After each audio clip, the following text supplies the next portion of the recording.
Hi mga Lods! Mag-uumpisa ang bago nating istorya sa Hakwan Pass noong taong 1542.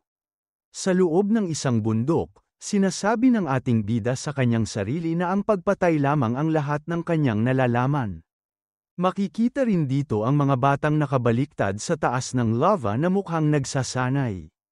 Nung nakita ng malapitan ang kanilang mga mukha ay mapapansin doon na hirap na ang iba sa kanila.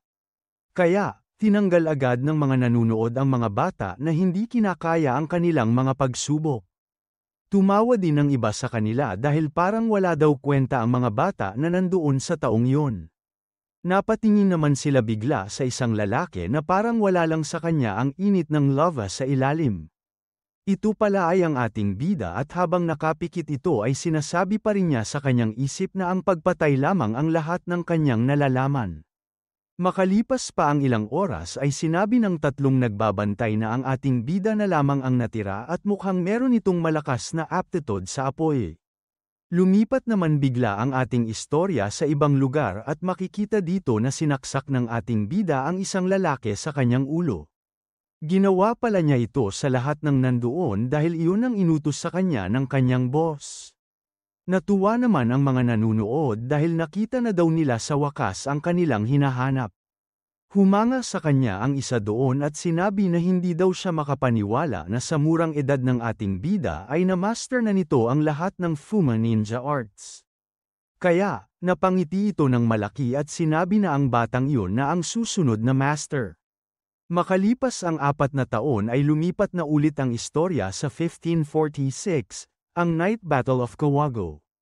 Habang nakatayo ang ating bida sa gitna ng mga bangkay ng kalaban ay sinasabi nito na meron talagang mga tao na pinanganak sa mundong iyon para lamang pumatay. Dinagdag pa nito na ang mga taong iyon ay piniling mabuti at tapat na binigay ang kanilang buong buhay para mag-training ng assassination techniques. Minsan daw ay tinatawag silang kusa at minsan naman ay tinatawag din silang rapa o kamari. Pero, kahit ano pa daw ang itawag sa kanila ay ang ibig sabihin lang naman nito ay sila ay mga assassins. Pagkatapos nito ay lumipat ulit ang istorya sa isang malaking palasyo dahil intro pa lamang naman ito. Sa likod noon ay makikita natin ang ating bida at ang dalawa sa kanyang kasama na nakaluhod sa harap ng kanilang boss. Nung ayos na ang lahat ay sinabi nito sa Fuma Ninja Squad na mahusay ang ginawa nilang pag-atake nung isang araw. Kaya, sinabi ni Jenna na natuwa sa mga ito ang kanilang leader. Asahan daw nila na bibigyan sila ng boss ng pabuya para sa kanilang mga paghihirap. Bago umalis, sinabi pa ng lalaki na mataas ang kanyang ekspektasyon sa kanila kaya wag daw sana sila nitong bibiguin.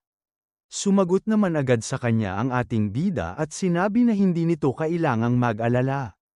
Wala itong pangalan pero dahil siya ang napiling leader ng Fuma Ninja Squad ay sa kanya napunta ang pangalan ng panglimang Fuma Kotaro. Pagkatapos nilang umalis ay lumabas agad ang isang lalaki sa likod ni Jenan. Sinabi nito na kahit sinusunod siya ng mga assassin ay huwag niyang pagtiwalaan masyado ang mga ito. Kakaiba daw kasi ang mga Fuma sa mga normal na ninja dahil sila ang pinakamalakas na nilalang sa mundong yon. Dinagdag pa nito na master na nila ang lahat ng ninjutsu kaya delikado daw pag bigla na lang silang tinaksil ng mga ito. Kalmado naman itong sinabi sa kanyang kausap na hindi nila kailangang mag-alala tungkol doon. Isa lamang kasi ang rule ng kanilang Hojo clan sa mga Fuma na kamatayan ang kapalit pag tumigil ang mga ito sa pagsilbi sa kanila.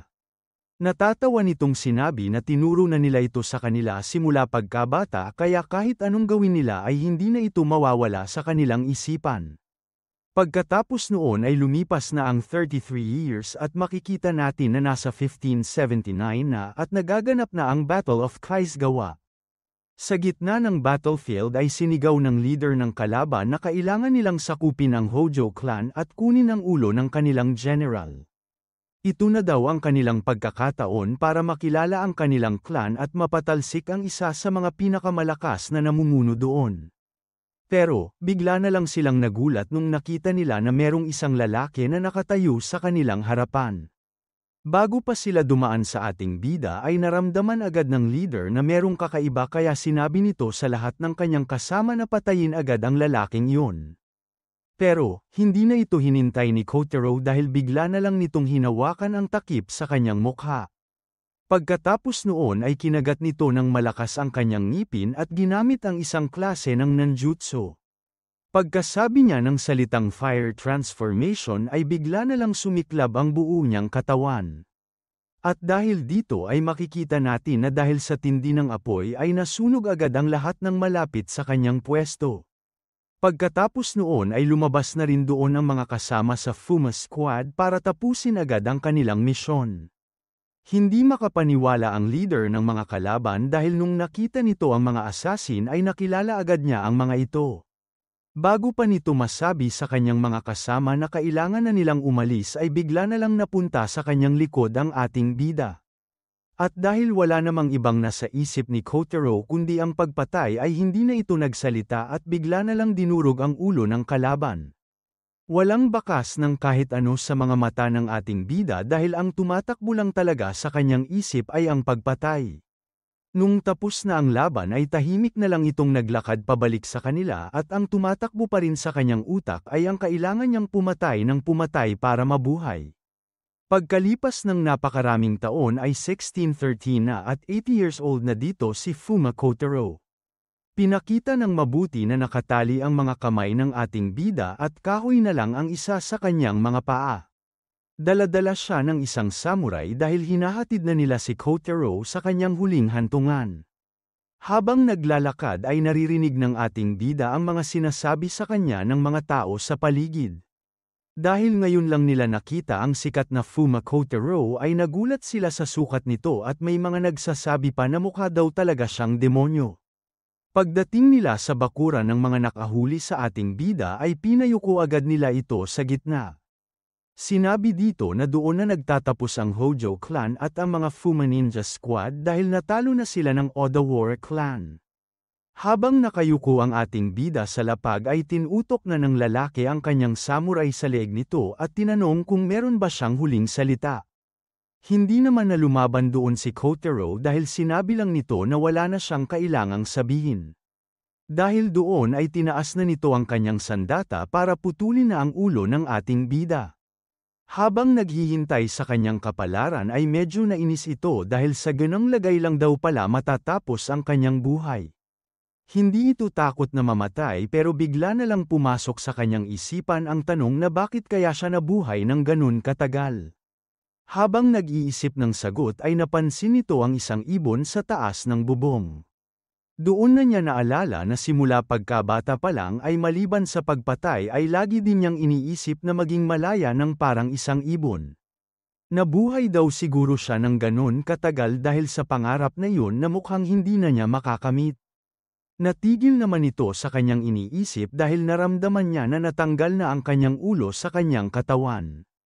Bago tuluyang mawala ang kanyang malay ay meron itong nakitang malaking daliri na nakaturo sa kanya.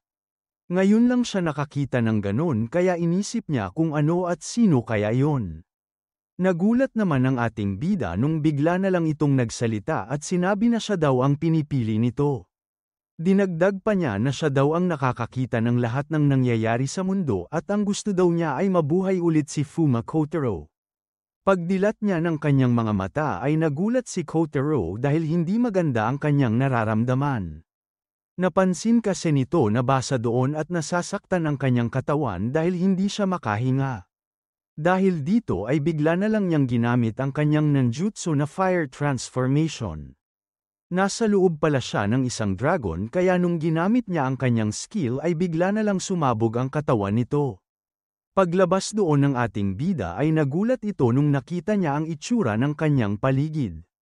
Pero, bago pa ito makapagsalita ay namatay agad ang dragon kaya nahulog ito sa isang kastilyo. Nung kumalma na ang lahat ay nagulat ulit si Kotaro dahil meron itong nakitang kakaiba sa kanyang harapan.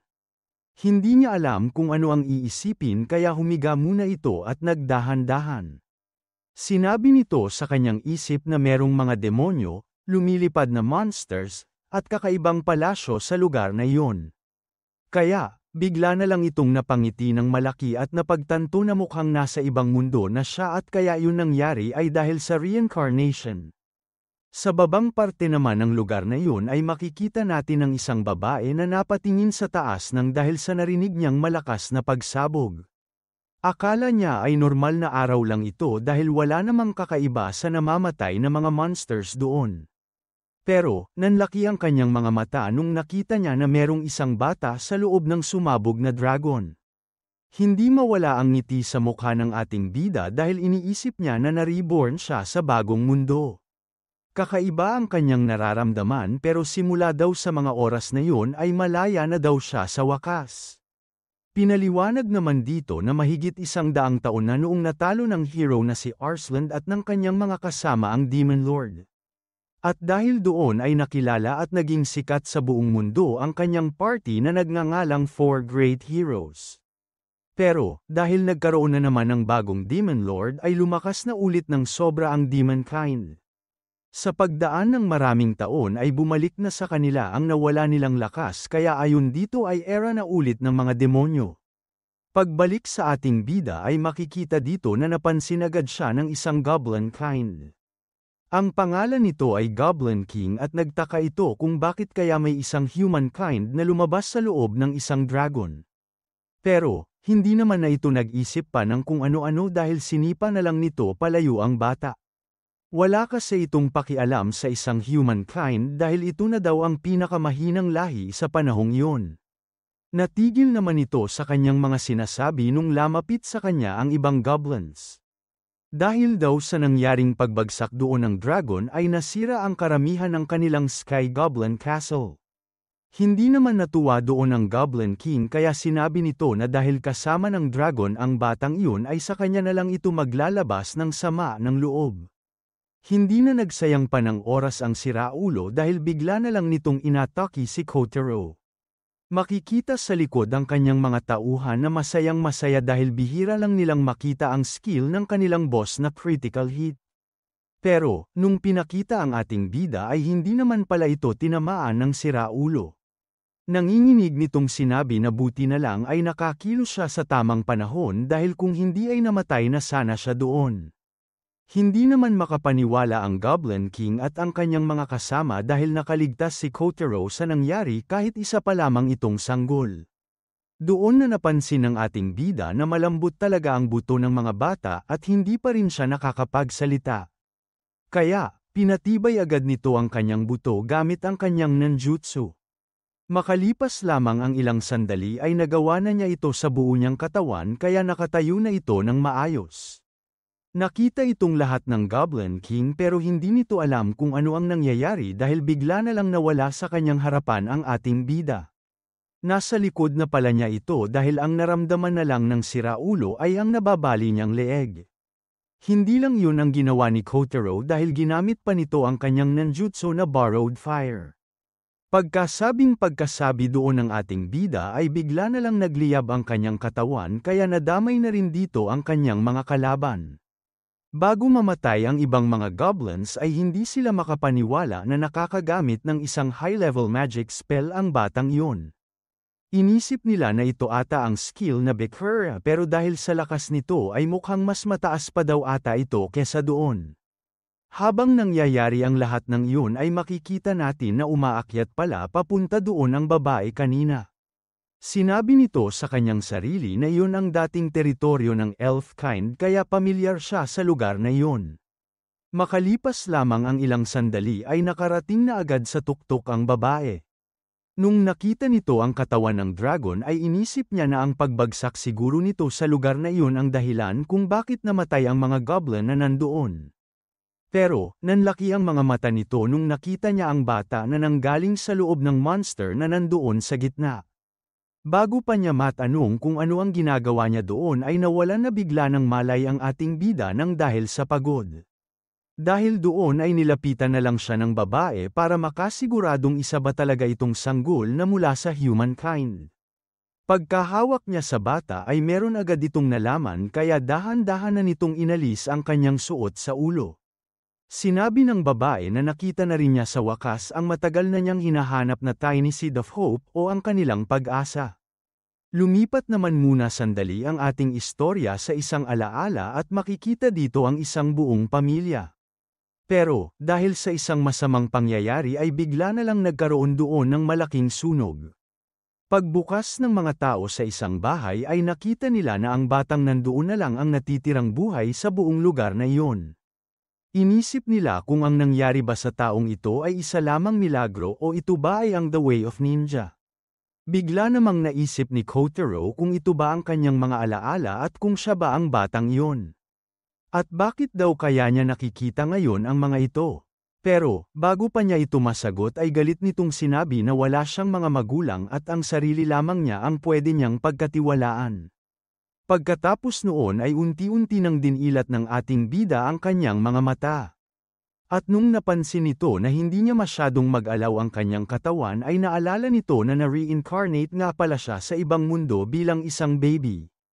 Lalo naman itong nagtaka nung nakita niya na merong isang babae na nagbubuhat sa kanya. Tinignan niya ito ng mabuti at inisip kung meron ba itong masamang balak sa kanya at kung taga doon ba ito sa mundong iyon.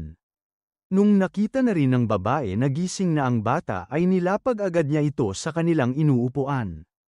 Yumuko ito para batiin ang buong pangalan ni Fuma Kotaro at sinabi na ang kanyang pangalan ay Hirai Titania, ang isa sa 4 great heroes. Hindi naman alam ng ating bida kung ano ang ibig sabihin nito kaya tinanong na lang niya kung paano naman niya nalaman ang kanyang pangalan. Kahit walang sinasabing totoong salita si Kotaro dahil hindi pa rin ito marunong magsalita ay naintindihan naman agad siya ni Titania. Kaya, nang hingi ito ng tawad sa ating bida dahil tinignan daw niya nang walang palem ang kanyang memorya. Tinanong pa nito kung pwede daw bang magsama silang dalawa simula ngayon.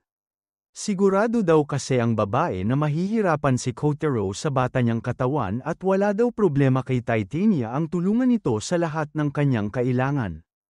Inisip naman agad ng ating bida kung ano ang totoong balak nito sa kanya at kung gusto lang ba siya nitong gamitin.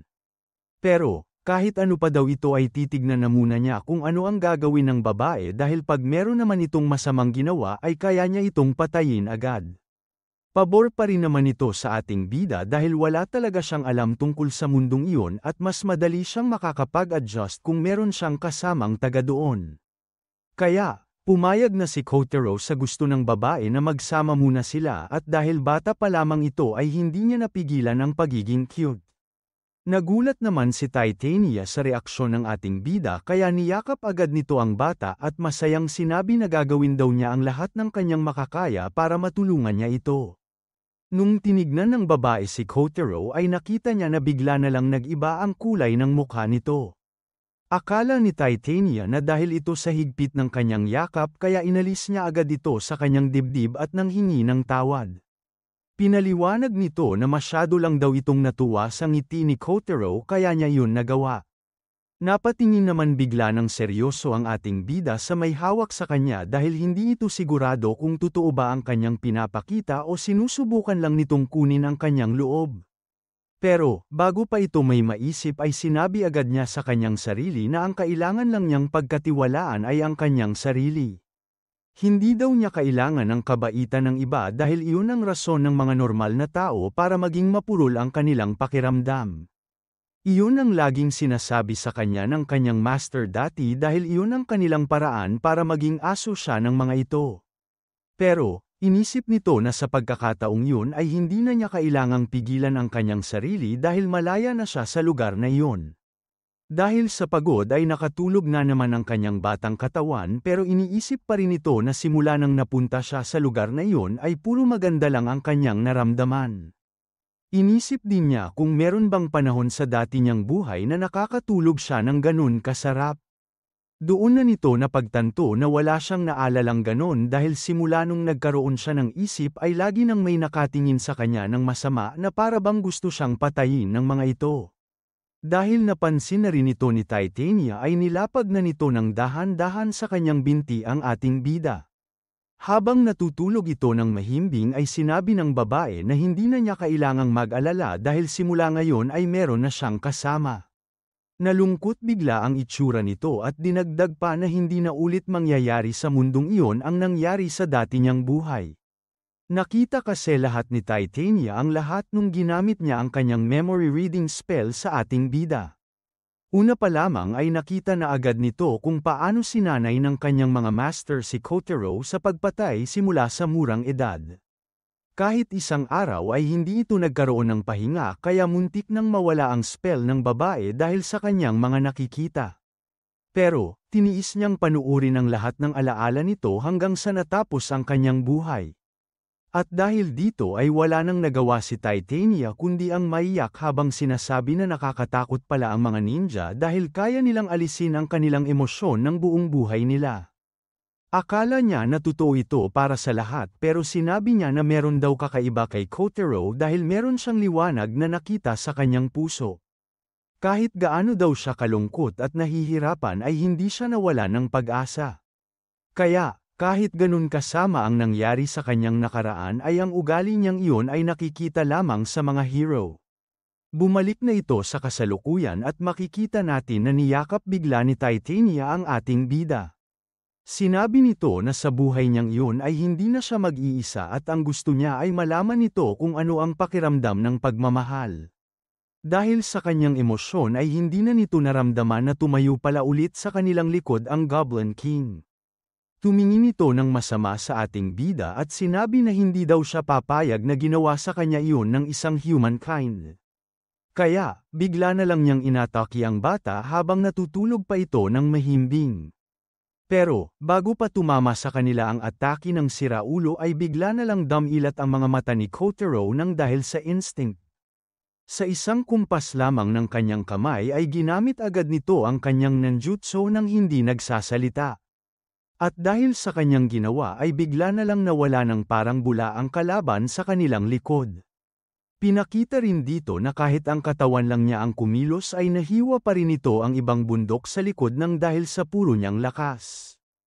Hindi naman ito naramdaman ni Titania dahil sa sobrang bilis ng pangyayari at makalipas lamang ang ilang sandali ay nakita niya na merong lumipad sa kanilang harapan.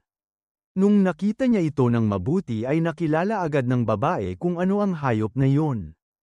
Kaya, ginamit nito ng mabilis ang kanyang air spell para atakihin ang hayop. Pagkatapos noon ay sinuot agad nito ang kanyang damit at sinabi na mukhang nakita na siya ng demon kind. Kaya, tumingin ito sa kanyang kanan at sinabi na yun lamang ang nag-iisang daan paalis ng Demon Realm, ang teritoryo ng mga fairy kind. Kahit ayaw niya itong gawin ay wala daw siyang magagawa kundi ang dumaan sa The Great Rotwood Forest. Lumipat naman bigla ang ating istorya sa isang kakaibang lugar at makikita dito ang isang babae na nagsasalita. Pinakita nito ang itura ni Titania at sinabi nito sa kanilang Demon Lord na nakita na nila ang Elf Queen na isa sa 4 great heroes. Hindi naman nag-alala doon ang iba sa kanyang mga kasama at tinawanan lang ang balita dahil wala na daw kasi kay Titania ang dati niyang kapangyarihan. Alam din naman ito ng babae dahil ang gusto daw talaga niyang ipakita sa kanila ay ang kasama nitong sanggol na humankind. Nung pinakita sa kanila ng babae ang ginawa ng ating bida sa mga goblin ay hindi agad nakapagsalita ang mga ito. Nakita rin ito ng Demon Lord kaya tinawag agad nito ang kanyang 10 demons. Alam nito na dadaan sila Titania sa Rotwood Forest kaya meron daw silang kailangang sabihin sa Fairy Queen doon. Kailangan daw nitong patayin ang Elf Queen, kunin ang sanggol, at dalhin ito agad sa kanya. Hindi naman na nagsalita pa ng kung ano-ano ang mga demonyo at sinabi lamang sa kanilang leader na gagawin nila ito agad. Bumalik naman na ulit ang ating istorya sa kanila Kotaro at makikita dito na merong humahabol sa kanila na kakaibang monster. Habang nag-aalala si Titania sa mga kalaban ay tuwang-tuwa namang nanunood doon ang ating bida. Ngayon lang daw kasi ito nakakita ng ganun kalaki at kakaibang mga hayop sa buo niyang buhay. Pinakalma naman ng babae ang ating bida at sinabi na wag siya masyadong makulit dahil baka mahulog siya doon. Kailangan daw kasi muna nilang tumakbo palayo dahil masyadong marami ang nakasunod sa kanilang monsters. Nagulat naman ito nung pagtingin niya sa taas ay meron na rin dong mga kalaban. Kaya, wala na itong nagawa kundi ang gamitin ang kanyang skill. Pagkagamit nito ng Grand Air Rupture spell ay mabilis nitong napatay ang lahat ng nasa kanilang harapan. Nagulat naman si Kotaro nung nakita niya ang ginawa ni Titania dahil ngayon lang daw siya nakakita ng ganong klaseng ninjutsu. Pero, bigla namang nag-iba ang ekspresyon nito dahil masyado pang madami ang kalaban nila sa lugar na iyon. Napakagat ito ng kanyang labi at sinabi na wala sana itong problema kung nasa kanya pa sana ang dati niyang lakas. Nagulat naman ang dalawa nung nakita nila na bigla na lang tumigil ang mga monsters na nanghahabol sa kanila sa ere. Kaya pala ito nangyari ay dumating na doon ang mga fairy at sinabi ng mga ito sa mga monsters na prey nila ang dalawang yun. Dahil teritoryo na ito ng mga fairy kind ay hindi na nakipaglaban sa kanila ang mga monsters at makikita natin na umalis na lang ang mga ito nang walang sinasabi. Pagkatapos noon ay tumingin na sila kay Titania at sinabi na ang lakas naman ng loob nitong tumapak ulit sa lugar na iyon. Nag-iba bigla ang itsura ng mga ito at sinabi na baka nakakalimutan daw niya na hindi na pwedeng pumunta doon ang mga walang kwentang elf kind na kagaya niya. Hindi naman nakapagsalita agad si Titania dahil kahit hindi niya ito gusto ay inaasahan naman niya itong mangyari. Pinakita naman bigla ang mukha ni Kotaro dahil wala itong alam sa mga nangyayari kaya nakangiti lang ito dahil sa mga bago niyang monsters na nakita. Natigil naman ito sa kanyang iniisip nung sinabi ng mga fairy kay Titania na kailangan niyang ibigay sa kanila ang bata. Pero, bago pa makapagsalita ulit ang mga ito ay nagulat sila nung may humawak sa kanila ng kakaiba. Kaya, nagtaka bigla ang mga ito kung sino kaya ang pervert na gumagawa noon. Pinakita naman dito ang ating bida na masayang kinuha ang mga fairy dahil natuwa ito sa kanilang mga itsura. Hindi naman makapaniwala si Titania na nakawala na pala sa kanyang kamay ang bata kaya sinabi agad nito kay Kotaro na kailangan niyang mag-ingat. Kahit ganun daw kasi ang kanilang sukat ay delikadong monsters pa rin ang mga fairy kind. Hindi naman ito pinakinggang ng ating bida kaya nakangiti ito ng malaki habang iniisip niya na laruan lamang ang mga lumilipad na iyon. Meron pa sanang sasabihin sa kanya ang babae pero nung nakita nito ang napakasayang ekspresyon ni Kotaro ay napahawak na lang ito sa kanyang puso. Naluluha nitong sinabi na masaya daw siya para sa ating bida dahil malayong malayo ito sa dati niyang itsura. Pinakita naman na dito ang ibang mga fairy na hindi natutuwa sa ginagawa ni Kotaro sa kanilang mga kasama. Kaya, nilabas agad nila ang kakaibang sandata sa kanilang bunganga at sinabi na sisiguraduhin daw nila na hindi na ito makakagalaw hanggang matapos nilang patayin ang kanyang kasamang elf. Habang papunta kay Kotaro ang napakadaming patusok ay nakilala agad ni Titania ang mga ito at sinabi na yon ay ang poison needles. Bago ito tumama sa ating bida ay bigla na lang nagkaroon ng makapal na usok sa kanyang harapan. Nung nawala ito ng unti-unti ay makikita natin na walang masamang nangyari sa bata. Mabilis kasing nakuha ng kanyang kamay at paa ang mga poison needles na papunta sa kanya nang walang hirap. Hindi naman makapaniwala dito ang mga fairy dahil ang alam nila ay walang kwentang lahi ang mga humankind. Bago pa makapagsalita ulit ang mga ito ay mabilis nang binato pabalik sa kanila ni Kotaro ang kanilang mga needles. At dahil sa bilis ng kanyang ginawa ay hindi na nakaiwas doon ang mga siraulo. Makalipas lamang ang ilang sandali ay umepekto na rin sa kanila ang kanilang kalokohan kaya isa-isa na silang nahuhulog sa lapag. Pagkatapos itong gawin ni Kotaro ay sinabi niya na hindi talaga niya mapigilan ang kanyang sarili pag nakakaramdam siya ng killing intent laban sa kanya.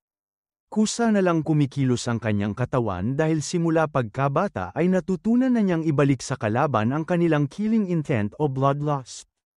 Dahil sa ginawa ng ating bida ay bigla na naman itong inantok kaya hindi niya na napansin ang mabilis na ataking papunta sa kanya. Buti na lang ay nakuha agad siya ni Titania paalis sa isang napakalaking poison needle. Pero, hindi naman siya tuluyang nakaiwas dahil makikita natin na tinamaan ito sa kanyang likod. Nung napansin niya na meron nga siyang tama ay hindi ito makapaniwala na nagalusan siya nito. Natawa naman ang isang naghihingalong fairy doon at sinabi na dumating na rin sa wakas ang kanilang mama. Pagkatapos noon ay lumabas na ito habang tinawag ang pangalan ni Titania at sinabi na hindi daw niya inaasahang pupunta pa siya sa lugar na iyon.